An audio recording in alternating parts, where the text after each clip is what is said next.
বন্ধুরা, একদম হালকা পাতলা মাছের ঝোল কিন্তু খাওয়া খুব উপকার। তো আমি তোমাদের কাছে একদম ঘরোয়া পদ্ধতিতে, একদম হালকা পদ্ধতিতে একটা মাছের ঝোল করব। তোমরা দেখো, ভিডিওটা খুব ভালো লাগে খেতে এরকম হালকা মাছের ঝোল করলে, কারণ এত গরম পড়েছে। তো শরীরের দিকটা একটু নজর রাখতে হবে, সবসময় শুধু খাওয়ার দিকটা দেখলে হবে না। তো বা ঘরে বাড়িতে বয়স্ক মানুষরাও থাকে, বাচ্চারাও থাকে, তো এরকম হালকা পাতলা ঝোল করলে খেতে কিন্তু খুব ভালো লাগে। তো চলো আমি এখানে তোমাদেরকে দেখাই, শুরু করে দিই ভিডিওটা। এখানে আমি বেশ কিছুটা কাটাপোনা মাছ নিয়ে নিয়েছি, 1 কেজির মতন। তো এখানে এবার আমি মাছটাকে লবণ আর হলুদ দিয়ে খুব ভালো করে মাখিয়ে নেব। একদম হালকা পাতলা লাইট রান্না বন্ধুরা, কোনো রান্নার মধ্যে কোনো খাটনি নেই, কষ্ট নেই। খুব সাধারণ রান্না, কিন্তু খেতে খুব ভালো, টেস্টি এবং খুব উপকার। সেই কারণে তোমাদেরকে আমি দেখালাম, কারণ আমার ঘরেও বাচ্চা আছে। তো এরকম এই গরমের মধ্যে এত রিচ খাবার না খেয়ে আমি এইভাবে বাড়িতে রান্না করি। তো আমি ভালো করে লবণ আর হলুদ মাখিয়ে নিলাম, দিয়ে দিলাম। এবার আমি এটাকে খুব ভালো করে মাখিয়ে নেব। আর এখানে দেখো, একটা কড়াই আমি বসিয়ে দিয়েছি, কড়াইটা গরম হয়ে গেছে। এবার আমি কড়াইয়ের মধ্যে তেল দিয়ে দেবো। আমি এই রান্নাটা পুরোটাই রিফাইন অয়েলেই করব, আমি আর সর্ষের তেলে রান্না করব না। পুরো রান্নাটাই আমি রিফাইন অয়েলে করব। তেলটা আমি দিয়ে দিয়েছি, এবার তেলটা গরম হওয়ার অপেক্ষা করব। দেখো, আমি এখানে খুব ভালোভাবে লবণ আর হলুদটা মাখিয়ে নিয়েছি। তেলটা গরম হয়ে গেছে, এবার আমি একটা একটা করে মাছ ভালোভাবে ভেজে নেব।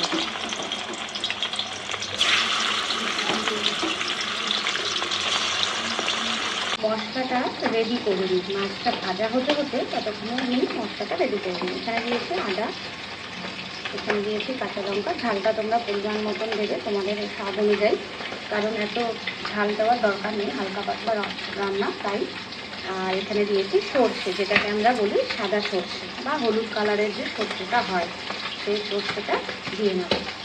আর দিয়ে দেবো বেশ কিছুটা গোটা জিরে, আমি গোটা জিরেটাই পেস্ট করে নেব। আর এখানে দিয়ে দেবো টমেটো কুচনো টমেটো। সমস্ত মশলাগুলোকে একসাথে পেস্ট করে নেব।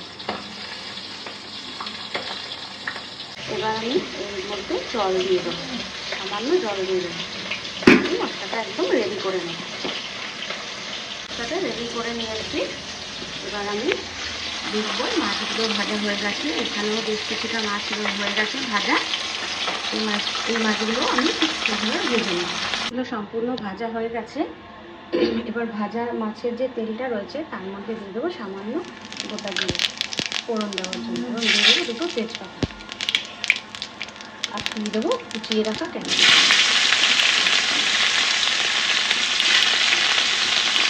তেলটা খুব ভালোভাবে ভেজে নেব।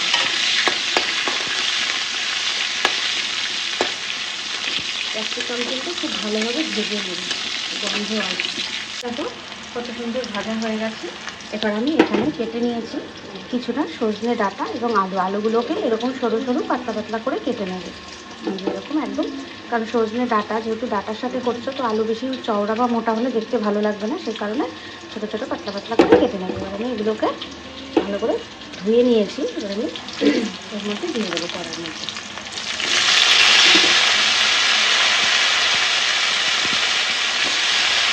আমি এখানে দিয়ে দিয়েছি সব সজনে ডাঁটা এবং আলু দিয়েছি। এবার আমি দিয়ে দেবো লবণ, স্বাদ অনুযায়ী লবণটা আমি দিয়ে দেবো।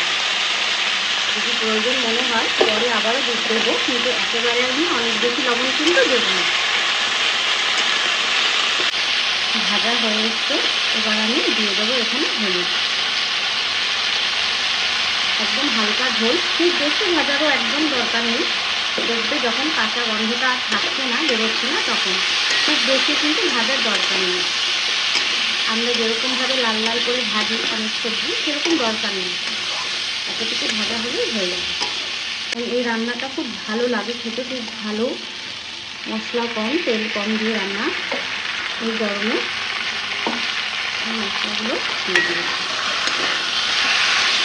দেখো মশলা দিয়ে আমি তরকারিটা খুব ভালোভাবে কষিয়ে নিয়েছি। যদি তোমাদের মনে হয় যে মশলাটা কষাতে গিয়ে তরকারিটা ড্রাই হয়ে যাচ্ছে, শুকনো হয়ে যাচ্ছে, তখন একটু জল এখানে ব্যবহার করতে পারো। মশলাটা তো কষাতে হবে, বেশি কিন্তু একদম তেল কিন্তু আর দেবে না, অল্প তেলেই রান্না করবে। এরকম অল্প একটু তেল, জল তোমরা দিয়ে নেবে।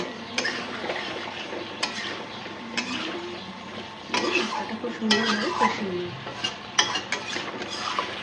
যদি মশলা যখন কষা হয়ে যাবে তখন কিন্তু এমনি মশলার সাইড থেকে তেল বেরোচ্ছে। দেখো আমি একটু জল দিয়ে দিলাম। এবার একটুখানি কষিয়ে নেবো খুব ভালোভাবে, যাতে মশলা তেল ছেড়ে দেয়। ততক্ষণ পর্যন্ত একটু হালকা হালকা করে নাড়াও দেবো আর মশলাটা খুব ভালোভাবে কষিয়ে নেব। মশলাটা কষানো হয়ে গেছে, এবার আমি জল দিয়ে দেবো।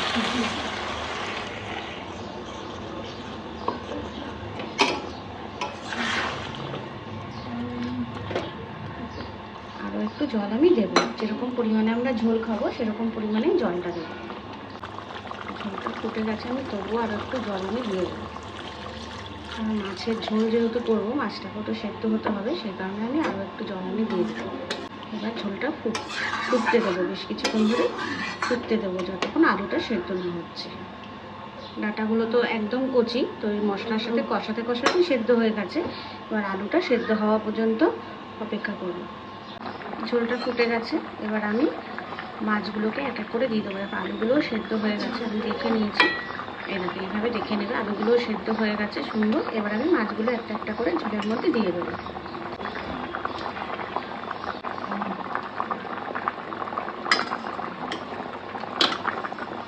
বেশি ফুটলে কিন্তু মাছগুলো একদম নরম হয়ে যাবে এবং ভেঙে যাবে। এই সময় এসে একটু দেখে নেবে লবণের স্বাদটা ঠিক আছে নাকি, ব্যাস। আর ঝালটা তোমাদের স্বাদ অনুযায়ী দেবে, কোনো অসুবিধা নেই। ঝোলটা কিন্তু খুব সুন্দর হবে খেতে এবং খুব ভালো লাগে এইভাবে খেতে। আর এইভাবে খেলে কোনো প্রবলেমও হয় না। এই গরমে একদম হালকা পেঁয়াজ রসুন ছাড়া এইভাবে মাছের ঝোল তোমরা বাড়িতে একবার রান্না করে দেখতে পারো। রান্নাটা আমার হয়ে গেছে, দেখো কত সুন্দর দেখতে হয়েছে, রঙটাও কত সুন্দর রয়েছে এবং একদম হালকা পাতলা ঝোল এই গরমের জন্য খুব উপযোগী। তো বন্ধুরা তোমরা এইভাবে বাড়িতে একবার দেখো রান্না করে, খেতে কিন্তু সত্যি খুব ভালো লাগবে। এবং আমার ভিডিওটা যদি তোমাদের ভালো লাগে তো লাইক কমেন্ট শেয়ার অবশ্যই করবে, এবং যারা নতুন বন্ধুরা দেখছো তারা কিন্তু চ্যানেলটিকে অবশ্যই করে সাবস্ক্রাইব করবে। তো আমার ভিডিওটা কীরকম লাগলো তোমরা কিন্তু অবশ্যই করে জানাবে। তোমাদের কাছে আমার অনুরোধ রইল, আর নতুন বন্ধুদের কাছেও অনুরোধ রইল। ভিডিওটা আমার এখানেই শেষ হচ্ছে। সবাই ভালো থাকবে, সুস্থ থাকবে।